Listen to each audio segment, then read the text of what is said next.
Les jeunes diplômés sortant des universités, établissements supérieurs et autres instituts de formation se comptent par milliers chaque année.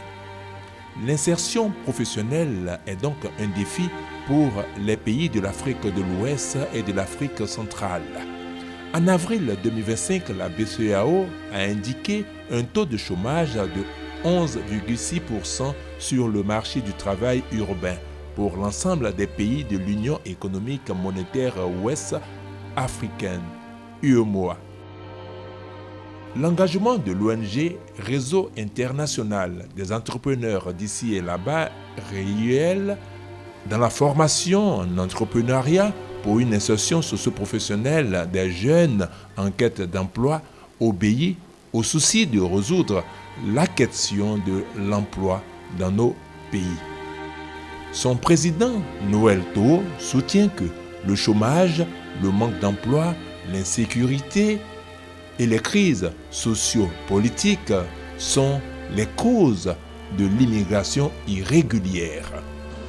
L'ONG Réel s'est engagée à promouvoir l'entrepreneuriat parce que nous nous sommes dit que l'entrepreneuriat reste la porte d'entrée à l'insertion socio-professionnelle. Que c'est pas, nous nous sommes dit en encourageant l'entrepreneuriat, en valorisant les talents des jeunes Ivoiriens, Africains et partout dans le monde, nous leur donnons l'opportunité de se faire connaître et encourager ceux qui sont dans ces mêmes conditions. Et l'objectif final reste à mettre un frein à l'immigration clandestine. Et là, c'est le grand but d'ailleurs de l'ONG Réel, pour ce qui est de mettre un frein à l'immigration clandestine tout en faisant la promotion de l'entrepreneuriat.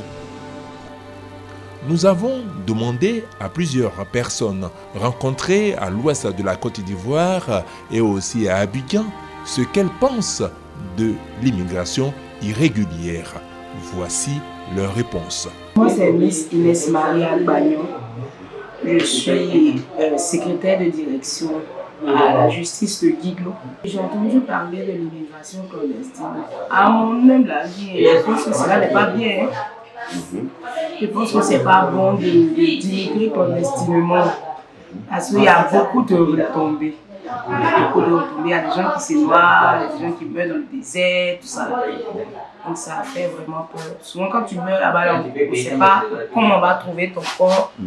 Si c'est dans l'eau aussi, on ne sait pas comment on va trouver ton corps et puis c'est un peu difficile. Le conseil que je peux donner, c'est mieux de rester chez soi. Il est mieux de rester chez soi et puis bon, si tu as ton argent, tu peux investir dans quelque chose. Ça peut te donner. Comme on dit, c'est petit qui devient grand. Je me nomme Kone Wana, élève seconde à l'IGEP. L'immigration est un danger pour la société. Une très grave situation. Mais il y a des situations qui amènent des enfants, des jeunes, des adultes à amener cette situation. Mais non à l'immigration. Non. Dieu, notre Seigneur, lui, qui n'a abandonné personne, qui a tout, qui a la main sur le cœur de tout le monde. Toi, elle, lui, un de tes frères qui a une fois essayé l'immigration, qui se retourne. Ça ne veut pas dire qu'il n'avancera pas. Forcément, demain, Dieu a toujours un plan pour les pauvres. Même si aujourd'hui tu as essayé, ça n'a pas marché demain. Après demain, tu peux venir tout recommencer à zéro. Non, on connaît Abdoulaye, je suis en classe de seconde au lycée moderne de Djogou. L'immigration clandestine, nous constatons que c'est un danger réel pour la société parce que pour aller sur l'eau, c'est à cause d'argent. Donc nous, les jeunes, nous devons nous battre en Côte d'Ivoire. Il y a de l'argent en Côte d'Ivoire ici. Donc nous ne devons pas aller sur l'eau pour aller mourir sur l'eau. Certains n'arrivent pas où ils veulent partir. On tue les gens sur le désert. Donc nous, on suppose que nous devons rester en Côte d'Ivoire ici pour travailler. Il y a des projets, il y a travail pour les jeunes. Nous ne devons pas aller parce que c'est un danger réel pour la société. Il y a un frère même qui est parti, lui ils l'ont tué, donc ils ont envoyé sa photo. Maintenant, il y a un ami aussi, lui, il est resté sur l'eau. Donc, ça nous donne un peu de conseils. Ce que peut dire à mes amis, grands frères, dont ils ouvrent ce matin que l'immigration clandestine n'est pas bonne pour nous, les jeunes. Nous devons rester en Côte d'Ivoire pour travailler. Il y a du travail en Côte d'Ivoire, il y a de l'argent. Il ne faut pas nous arrêter, il ne faut pas envoyer se mettre dans les difficultés, sur les déserts, sur la mer. Nous devons rester en Côte d'Ivoire pour travailler. Moi, je me nomme Yemoli Goncano Sylvain. Voilà, quand vous attendez Goncano, ça vient directement de l'Ouest, Grand Ouest, tout précisément de Tanané. Voilà. Et l'immigration, vraiment, moi, je pense que ce n'est pas une bonne chose. L'immigration, ce n'est pas bien, parce que quand tu t'adonnes à ces personnes même qui se sont données à cela, et on a appris beaucoup que d'autres ont pu traverser, mais il y a d'autres qui n'ont pas eu la chance. Et ceux qui ont pu traverser sont plus moins que ceux qui sont restés dans l'eau. Et ce que moi je vois, ce n'est pas une bonne pratique. Quand on voit aussi les jeunes traverser, aller à l'extérieur, sortir, comme on le dit dans notre jargon, aller derrière l'eau. Quand les jeunes s'en vont, ça dépend aussi de la société, ça dépend aussi de ce que aussi nous traversons. Parce qu'un jeune, si tu n'as pas quelque chose à faire et que tu n'as pas une activité, vraiment, ça pose problème. Et ça peut t'amener à traverser, à aller derrière l'eau, comme on le dit dans notre jargon. Donc, moi je pense que ici, en Côte d'Ivoire, nous avons beaucoup d'opportunités. Nous avons beaucoup d'opportunités. Un jeune, si tu te mets en tête un objectif pour dire que je vais atteindre ça. Et si tu as le courage, tu peux atteindre cela. Parce que c'est mieux que d'aller se donner, aller se sacrifier à l'autre, comme on peut le dire. L'ONG REIEL veut, par la promotion à l'entrepreneuriat, encourager la jeunesse à l'auto-emploi, vu les difficultés pour se faire embaucher après un stage ou pour être recruté à la fonction publique. Dame Alida Tchegui a un salon de coiffure dans la commune de Port-Boué, précisément au quartier Hiro Abraham. Depuis plusieurs années, elle a ouvert un salon de coiffure. Elle emploie des jeunes filles qu'elle a formées. Elle nous explique son parcours. Tchegui Alida, je suis coiffeuse de profession. Ça fait maintenant 7 ans que j'exerce le métier. Ici, c'est Canaan Beauté. Je suis la première responsable. J'ai aujourd'hui à mon actif 8 apprenantes. Aujourd'hui, il y a 2 qui se reposent. Et par la grâce de Dieu, j'ai commencé petit à petit. Mais aujourd'hui, je ne me plains pas. Je m'en sors et j'en suis fière. Pour les fins d'année, pour pouvoir fêter les fins d'année, je fais, on dit poulet, les kits alimentaires. Donc, pour pouvoir joindre les 2 bouts, je ne peux pas que me concentrer sur les tresses. Et Dieu m'a fait la grâce d'avoir cette opportunité-là, d'avoir déjà une clientèle. Donc, ça a été un peu facile pour moi de faire ces 2 autres choses à la suite. Bon, signer à la base, c'est une cotisation d'argent. Elle part de 500 à X, ça dépend de vous. Et quand tu signes sur le carreau, c'est 31 carreaux. 31 carreaux, toi, si tu as signé 500, ça sort 15 500. Et moi, j'ai le 1%. Et comme ça, si tu signes 1000 francs, 31 000, moi, j'ai 1000 francs. Ensuite, dessus, jusqu'à 10 000, 20 000, ça dépend. Et comme ma clientèle est faite de... 90% de ma clientèle est faite de femmes, et pour économiser, c'est un peu difficile. Donc, ça permet aussi à ma clientèle d'économiser. Même les perruques, je les fais aussi en signer. Tu prends ta carte, tu finis de signer, tu prends ta perruque. C'est encore plus facile pour eux et moi, je m'en sors avec.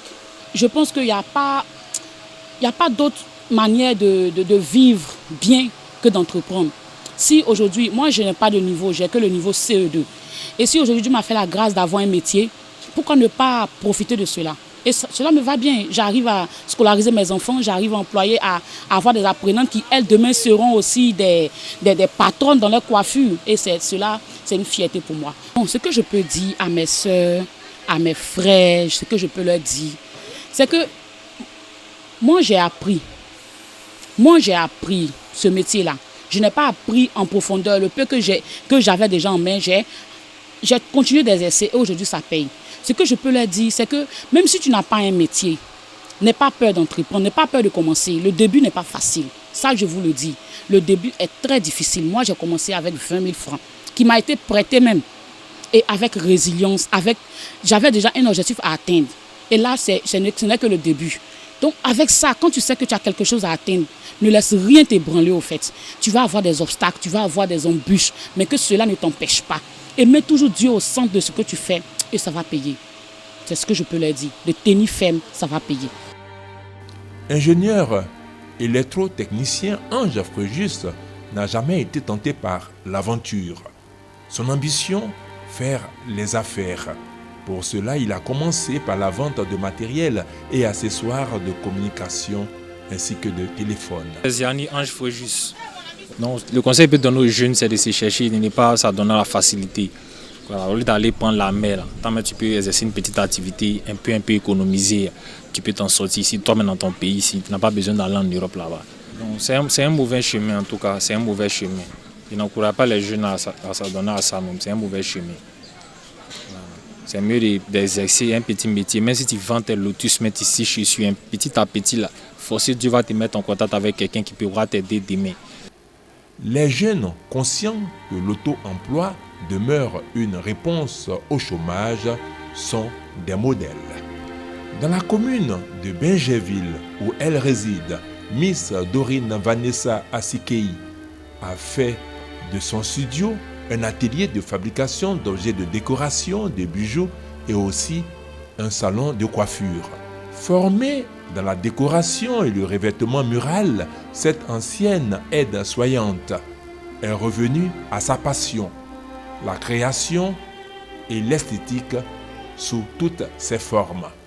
Moi, c'est Miss Asikei Vanessa Dorine. Aujourd'hui, je fais la promotion de nos cultures et traditions africaines. Je suis aide-soignante de formation et je suis quelqu'un qui aime le contact. Mon projet, c'est tout d'abord de me prendre un magasin pour en faire un atelier et un salon. Mes doigts là sont là. C'est pour travailler. Je veux travailler. Je veux avoir un salon. Je veux avoir un atelier. Si possible même, si je peux faire des formations aussi, je peux faire former des personnes. Pourquoi pas? Tout ça, ça aide. Donc mon objectif,